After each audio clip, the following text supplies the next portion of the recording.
Hi hello friends, આજે હું બનાવું છું મલ્ટીગ્રેન ઇડલી અને સાંબર. ચાલો રેસીપી શરૂ કરીએ. તો ફ્રેન્ડ્સ, મલ્ટીગ્રેન ઇડલી બનાવવા માટે આપણે મેઝરમેન્ટ્સ જોઈ લઈએ. તો એક મોટી વાટકી મેં ચોખા લીધા છે, જાડા ચોખા છે, જેનાથી આપણે ખીચડી બનાવીએ. અને હવે અહીંયા પીરીવાળી મોગર દાળ લઉં છું. તો છોતલા વગરની જે મગની દાળ આવે છે એ લીધી છે. તો હાફ વાટકી મેં લીધી છે.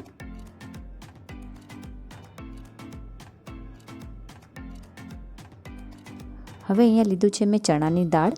તો ફ્રેન્ડ્સ, આ મેઝરમેન્ટ્સ હું 7થી 8 લોકો માટે બનાવવા માટે મેં મોટી વાટકીનું મેઝરમેન્ટ લીધું છે. જો તમને ઓછું બનાવવું હોય તો તમે નાની વાટકીનું મેઝરમેન્ટ લઈ શકો છો. અહીંયા હાફ વાટકી મેં દેશી ચણા લીધા છે. દેશી ચણા પ્રોટીનથી ભરપૂર હોય છે. અને હવે અહીંયા હાફ વાટકી લઉં છું અડદની દાળ.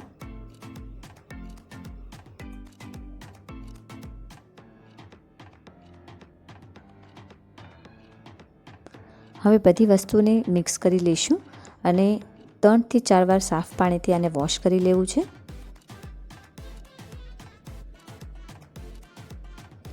તો અહીંયા તમે જોઈ શકો છો કે બધી ચીજને વોશ કરી લીધું છે. હવે આમાં પાણી નાખીને આપણે પલાળવા માટે રાખી દઈશું. તો ઓવરનાઇટ એને સોક કરવાનું છે. 1 ચમચી હું નાખું છું મેથીના દાણા અને આને આપણે આખી રાત પલાળવા માટે રાખી દઈશું. બીજા દિવસે અહીંયા હું હાફ વાટકી લઉં છું પોહા અને આને પણ સરસથી વોશ કરીને પલાળવા માટે રાખી દઈશું.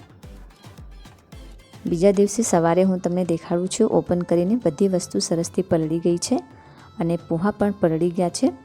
તો આપણે બધી વસ્તુને સરસથી ગ્રાઇન્ડ કરી લઈશું.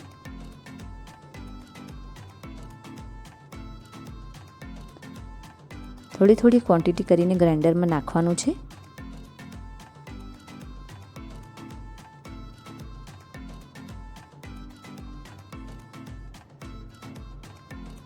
થોડાક હું પોહા પણ એડ કરું છું.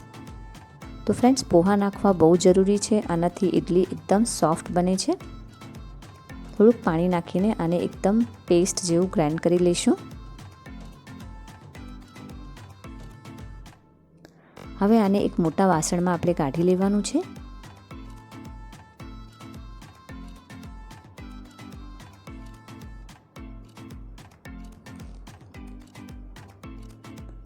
તો અહીંયા મેં બધી વસ્તુને ગ્રાઇન્ડ કરી લીધું છે. તમે જોઈ શકો છો એકદમ ફાઇન પેસ્ટ જેવું ગ્રાઇન્ડ કરવાનું છે. હવે હાથેથી એને સરસથી મિક્સ કરી લઈશું અને આને ફર્મેન્ટ કરવા માટે આપણે 7થી 8 કલાક માટે રાખવાનું છે. અને હાથેથી આપણે મિક્સ કરશું ને તો આપણા હાથના ગરમીથી ફર્મેન્ટેશન બહુ સારું થતું હોય છે. તો આવી રીતે જોરથી એને હલાવીને મિક્સ કરવાનું છે અને હવે આને ઢાંકીને 7થી 8 કલાક માટે રાખી દેવાનું છે. તો કોઈ ગરમ જગ્યામાં રાખવાની છે, એનાથી ફર્મેન્ટેશન બહુ સરસ થશે. તો ફ્રેન્ડ્સ, તમે જોઈ શકો છો 7થી 8 કલાક પછી એકદમ મસ્ત ફર્મેન્ટેશન થઈ ગયું છે આમાં. અને જો મને રાતના ડિનર માટે ઇડલી બનાવવાની હોય તો હું સવારે 12 વાગ્યા તક આને ગ્રાઇન્ડ કરીને રાખી દેતી હોઉં છું. હવે થોડુંક મેં બેટર એક બાઉલમાં લીધું છે. એમાં સ્વાદ પ્રમાણે મેં નાખ્યું છે મીઠું અને થોડુંક અડધી વાટકી હું પાણી એડ કરું છું, કેમ કે મને બેટર થોડુંક થીક લાગે છે. સરસથી મિક્સ કરી લઈશું બધી વસ્તુને.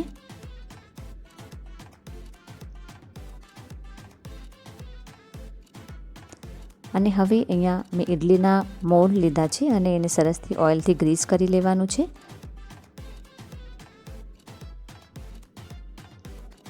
સ્ટીમરમાં મેં પાણી નાખી દીધું છે ગરમ થવા માટે. થોડું બેટર આમાં નાખતા જશું.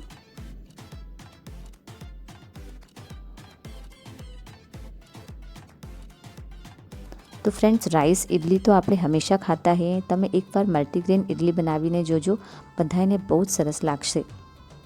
તો આવી રીતે સ્ટીમ કરવા માટે આપણે 15થી 20 મિનિટ એને રાખી દેવાનું છે. જ્યાં તક આપણે ઇડલી સ્ટીમ થાય ત્યાં તક આપણે સાંબર બનાવવાની તૈયારી કરી લઈએ. તો અહીંયા મેં થોડાક વેજીટેબલ્સ લીધા છે અને બધાને નાના પીસીસમાં કટ કરવાના છે. હવે આપણે ઇડલીને જોઈ લઈએ. સ્ટીમ થઈ ગઈ હશે, 15થી 20 મિનિટ થઈ ગઈ છે. તો તમે જોઈ શકો છો એકદમ પરફેક્ટ ઇડલી બનીને રેડી થઈ છે. તો આપણે એને બહાર કાઢી લઈશું અને એકદમ ઠંડુ થાય એના પછી એને ડિમોલ્ડ કરવાનું છે.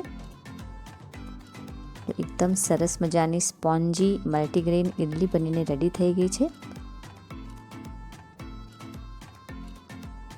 તો એકદમ સરસ મજાની સ્પોન્જી ઇડલી બનીને રેડી થઈ છે. હવે આપણે સાંભર પણ બનાવી લઈએ. સાંભર બનાવવા માટે મેં અહીંયા કુકર રાખ્યું છે અને એમાં નાખું છું ઓઇલ. ઓઇલ થોડું ગરમ થાય એટલે એમાં નાખશું રાઈ જીરું,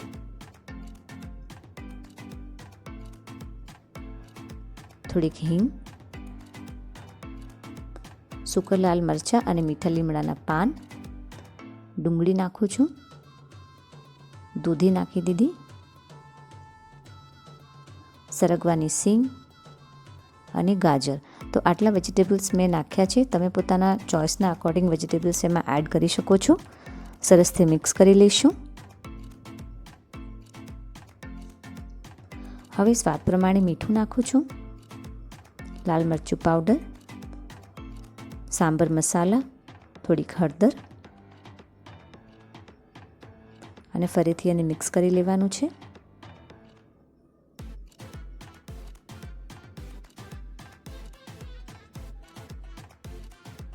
હવે આમાં 2 મીડિયમ સાઇઝના ટમાટર નાખું છું. તો ફ્રેન્ડ્સ, આ ઇન્સ્ટન્ટ સાંભરની રેસિપી છે, તમે જરૂરથી ટ્રાય કરજો. જો તમારા પાસે ક્યારેક ઓછો ટાઈમ હોય ને ફટાફટ બનાવવું હોય તો તમે આ ટ્રીક યુઝ કરી શકો છો. હવે અહીંયા તુવેર દાળ હું નાખું છું. તો 1 વાટકી તુવેર દાળ મેં પલાળવા માટે રાખી દીધી હતી અડધી કલાક પહેલાં, અને સ્વાદ પ્રમાણે એમાં મેં મીઠું એડ કર્યું છે અને સરસથી મિક્સ કરી લઈશું.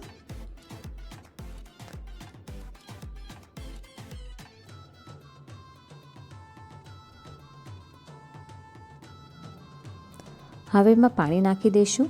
તો લગભગ 3 થી 4 વાટકી એમાં પાણી નાખવાનું છે અને એમાં 5 થી 6 વિસલ આપણે આવવા દેવાની છે.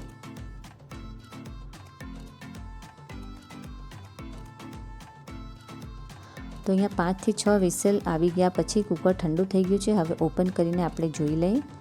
તો દાળ એકદમ સરસથી કૂક થઈ ગઈ છે, તમે જોઈ શકો છો.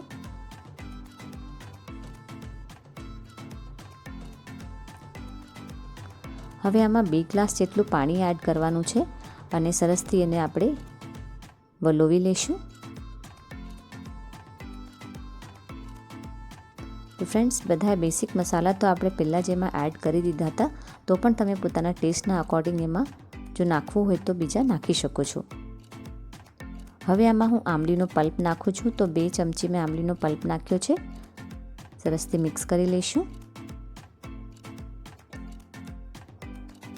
થોડો ગોળ નાખ્યો છે મેં એમાં, અને બસ હવે એને 15 થી 20 મિનિટ એકદમ સરસથી બોઇલ થવા દેવાનું છે. તો તમે જોઈ શકો છો ફ્રેન્ડ્સ, સાંભર એકદમ સરસથી બોઇલ થઈ ગઈ છે અને એકદમ રેડી થઈ ગઈ છે. તો હવે આપણે સર્વ કરીએ. તો એકદમ ગરમા ગરમ મલ્ટીગ્રેન ઇડલી સાથે ગરમા ગરમ સાંભર સર્વ કરું છું. સાથે મેં સર્વ કરી છે કોકોનટ ચટણી. તો ફ્રેન્ડ્સ, તમે આ રેસીપી જરૂરથી ટ્રાય કરજો અને મને કમેન્ટમાં જણાવજો કે મારી રેસીપી તમને કેવી લાગી. હું ભાવના ફરીથી મળીશ તમને નેક્સ્ટ વિડીયોમાં એક સરસ મજાની હેલ્ધી રેસીપી સાથે. Thanks for watching.